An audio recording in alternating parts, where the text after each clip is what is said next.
Lagi di channel saya. Pada video ini kita akan bahas singkat ya, yakni dengan judul perbedaan penyimpanan handphone eMMC dengan UFS buat kalian yang belum tahu.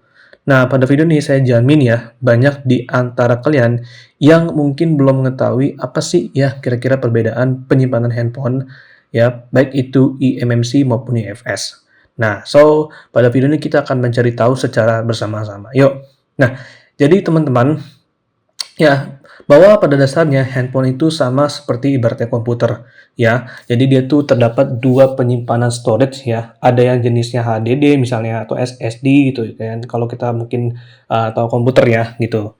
Nah, jadi di handphone itu kurang lebih hampir sama ya. Contoh di sini kalau saya ini di laptop ini menggunakan hard disk HDD ya. Karena dia ini salah satu hard disk yang menjadi utama. Nah, kalau SSD mungkin ya kalian beda-beda ya, karena masing-masing laptop ya itu atau PC itu pasti punya beda-beda tipe hard disknya.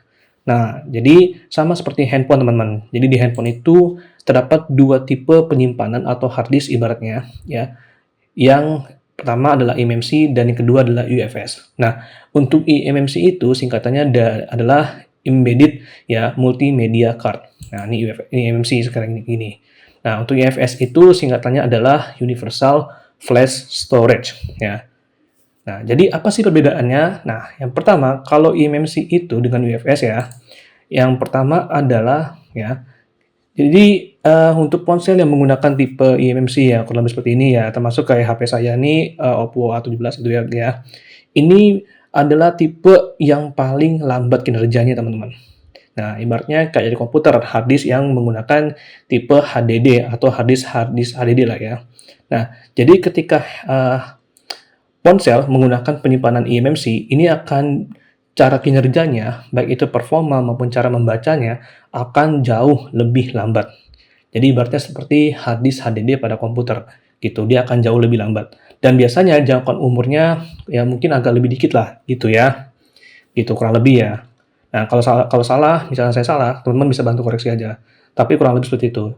Ya, jadi kurang lebih jika handphone menggunakan penyimpanan ini, itu akan menjadi lebih lambat gitu. Jadi berbeda dengan yang menggunakan UFS. Nah, kalau UFS itu dia ini jauh lebih cepat. Nah, ibaratnya kalau UFS ini seperti SSD pada hard disk teman-teman gitu.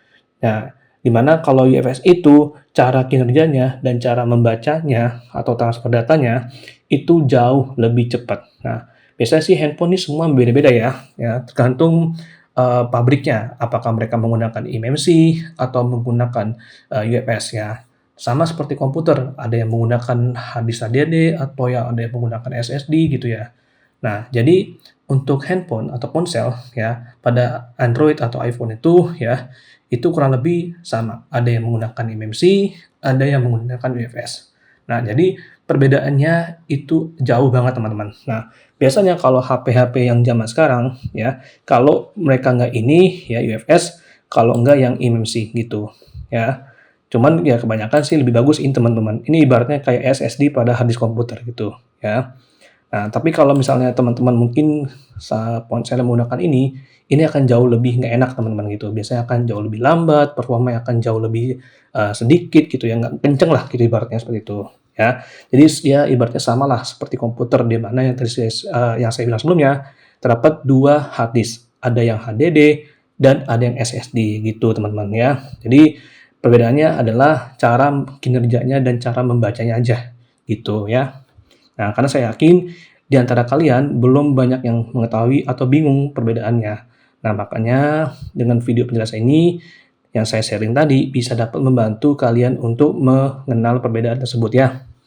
Oke, baik itu saja yang saya bisa bahas ya. Semoga bermanfaat. Kurang lebih mohon maaf apabila selama penjelasan ada kekurangan kesalahan ya. Kalau teman-teman punya pertanyaan yang ingin tanyakan, silakan aja tanyakan di kolom komentar bawah ya. Baik, itu saja yang mungkin saya bisa sharing. Kurang lebih mohon maaf jika ada kurang kesalahan. Kalau kalian suka pada video-video saya, like, komen, dan juga subscribe. Oke? Baik, itu saja. Saya akhiri. Wassalamualaikum warahmatullahi wabarakatuh.